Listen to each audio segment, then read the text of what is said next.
नमस्कार दोस्तों, power of knowledge में आपका स्वागत है। और आज का हमारा टॉपिक है लिंक लिस्ट के बारे में। अगर हम लिंक लिस्ट की बात करते हैं तो आपको नाम से ही पता लगता है कि एक ऐसी लिस्ट जिसके अंदर हमने लिंक्स को स्टोर करके रखा हुआ है। A link list is a sequence of data structure which are connected together via links. कि लिंक लिस्ट हमारा डाटा स्ट्रक्चर का एक ऐसा सीक्वेंस है जिसमें हमने एक दूसरे से कनेक्शन किया है लिंक्स के through. Link list is a sequence of link which contain item. Link list हमारे लिंक्स का एक सीक्वेंस है जिसके अंदर कुछ आइटम्स स्टोर होती है। Each link contain a connection to another link. और हर लिंक के अंदर किसी दूसरे लिंक का कनेक्शन स्टोर है। Link list is second most use data structure after array. Data structure में लिंक लिस्ट को एरे के बाद सबसे ज़्यादा बार यूज़ किया जाता है। तो जब हम लिंक लिस्ट की बात करते हैं, इसको समझने के लिए हमें किन किन चीज़ों की रिक्वायरमेंट होती है। सबसे पहले आता है link. Each link of link list can store a data called an element. कि हर लिंक लिस्ट में जो लिंक है वो डाटा को स्टोर करता है जिसको हम एलिमेंट कहते हैं।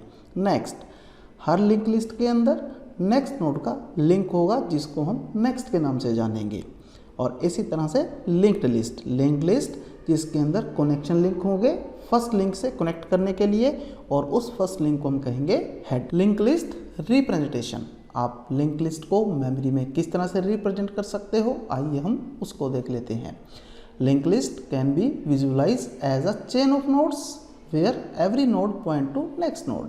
कि जो लिंक लिस्ट है इसको हम चेन ऑफ नोड्स के तौर पे जानते हैं, जहाँ पर हर नोड दूसरी नोड से कनेक्टेड है और अपनी नेक्स्ट नोड को पॉइंट करती है।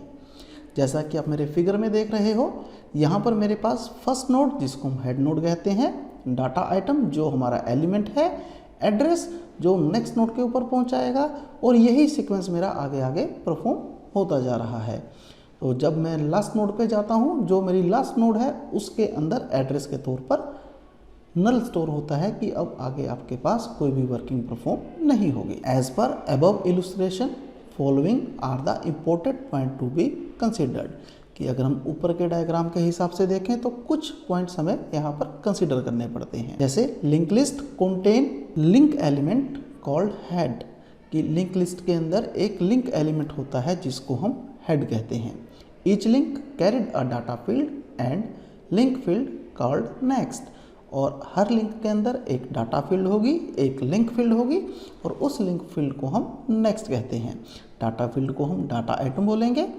Each link is linked with the next link. अब हर लिंक आपका दूसरे लिंक से अटैच्ड है। Last link carries a link as a null to mark end of the list. और जो लास्ट लिंक है उसको हम यहाँ पर नल के तौर पर मार्क करते हैं, जो आपके लिस्ट के एंड को बताता है। लिंक लिस्ट का यूज़ क्यों किया जाता है? अभी देखिए, मैंने प्रीवियस क्लासेस के अंदर एरे का यूज़ किया, स्टैक का यूज़ किया, क्यू का यूज़ किया, तो वहाँ पर हमारे पास कुछ लिमिटेशंस होती थी। जैसे अगर हम स्टैक की बात करते हैं, हम क्यू की बात करते हैं, तो जो प्रीवियस एग्जाम्पल हमने किए वहाँ पर हमने जो स्टैक और क्यू को रिप्रेजेंट किया वो किया एरे के थ्रू।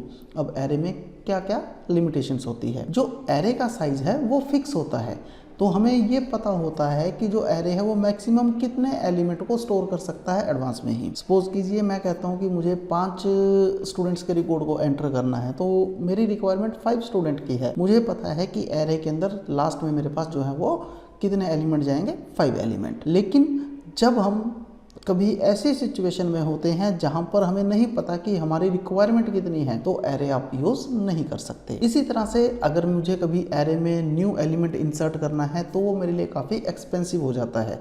एक्सपेंसिव का मतलब कि आपको न्यू एलिमेंट के लिए रूम क्रिएट करना पड़ेगा, और जैसे ही आप न्यू एलिमेंट के लिए रूम क्रिएट करोगे तो उसके बाद आपको ये भी देखना पड़ेगा कि जो आपके पास एलिमेंट है वो किस लोकेशन के ऊपर आएगा। जैसा कि आप मेरे एग्जाम्पल में देख रहे हो, मैंने यहाँ पर जो एग्जाम्पल दिया हुआ है कि एक सिस्टम के अंदर हमें शॉर्टेड लिस्ट को मेंटेन करना है एरे के अंदर। तो एरे में एलिमेंट है 1000, 1010, 1050, 2000, 2040, और मैं कहता हूँ कि मुझे यहाँ पर न्यू एलिमेंट इंसर्ट करना है 1005। अब मेरी रिक्वायरमेंट है जो इसको स्टोर करने के लिए क्या है कि मेरे पास शॉर्टेड होना चाहिए।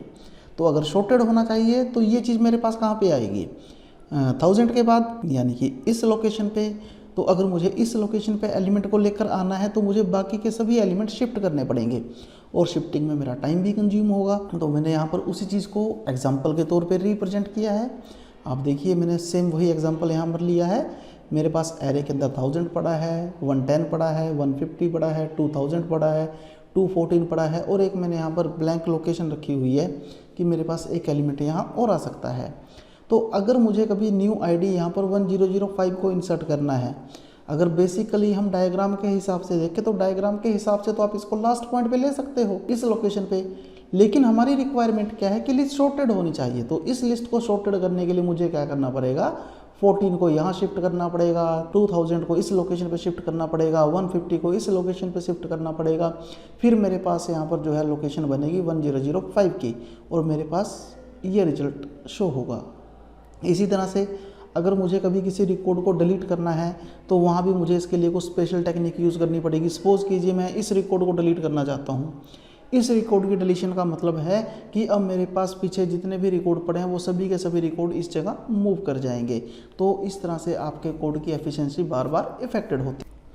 तो मेरे पास एरे के मुकाबले लिंक लिस्ट में क्या क्या एडवांटेजेस होती हैं। Dynamic size. डायनेमिक साइज़ का मतलब होता है कि आपको रन टाइम पर ही पता लग जाता है कि आप इसमें कितने एलिमेंट डाल सकते हो। अपनी रिक्वायरमेंट आप कभी भी चेंज कर सकते हो। इंसर्शन और डिलीशन काफ़ी इजी हैं। अब जहाँ पर हमारे पास इतनी एडवांटेजेस हैं तो उस टेक्निक की कुछ ड्रॉबैक भी होती है। Random access is not allowed, कि आपको रैंडम एक्सेस अलाउ नहीं है। हमें जितनी भी वर्किंग करनी है वो सिक्वेंशली ही परफॉर्म करनी है। हमें फर्स्ट नोड से डाटा को स्टार्ट करना है, उसके बाद हम वर्किंग को परफॉर्म कर सकते हैं। तो जैसा कि हम देखते हैं जब हम बाइनरी सर्च की बात करते हैं तो वहाँ पर हमें एलिमेंट 20 से ब्रेक करने पड़ते हैं, तो हम उस चीज़ को यहाँ यूज़ नहीं कर सकते। लिंक लिस्ट वहाँ थोड़ा डिफ़िकल्ट है वर्किंग को परफॉर्म करने के लिए। जब हम लिंक लिस्ट की बात करते हैं तो लिंक लिस्ट में जब हम डाटा को स्टोर करते हैं तो हमने पढ़ा था कि हम हर लिंक का एड्रेस किसी लिंक से एसोसिएट करते हैं। तो जब हम हर लिंक के एड्रेस को किसी से एसोसिएट करेंगे तो सिंपल सी बात है, हम पॉइंटर का यूज़ करेंगे। और जब आप पॉइंटर का यूज़ करते हो तो आपको एक्स्ट्रा मेमोरी की रिक्वायरमेंट होती है हर एलिमेंट लिस्ट का स्टोर करने के लिए। और ये आपका कैशे फ्रेंडली नहीं है।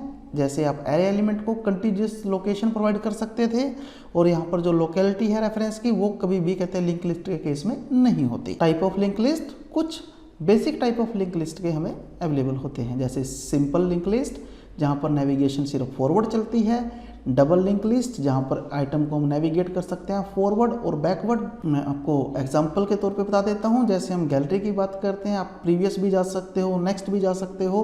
तो जो इमेज गैलरी है वो आपका डबली लिंक लिस्ट के अंदर आता है। इसी तरह से एक आता है आपके पास सर्कुलर लिंक लिस्ट, जहाँ पर जो लास्ट आइटम है कंटेन करती है फर्स्ट एलिमेंट के लिंक के साथ, और जो फर्स्ट एलिमेंट है वो आपका लास्ट एलिमेंट से प्रीवियस के तौर पर जुड़ा होता है। तो बेसिक ऑपरेशंस हम इंसर्शंस को परफॉर्म कर सकते हैं, हम डिलीशन को परफॉर्म कर सकते हैं, हम डिस्प्ले कर सकते हैं लिस्ट को, हम सर्च कर सकते हैं, हम डिलीट कर सकते हैं। तो फ्रेंड्स आज की क्लास में इतना ही था। Thank you very much.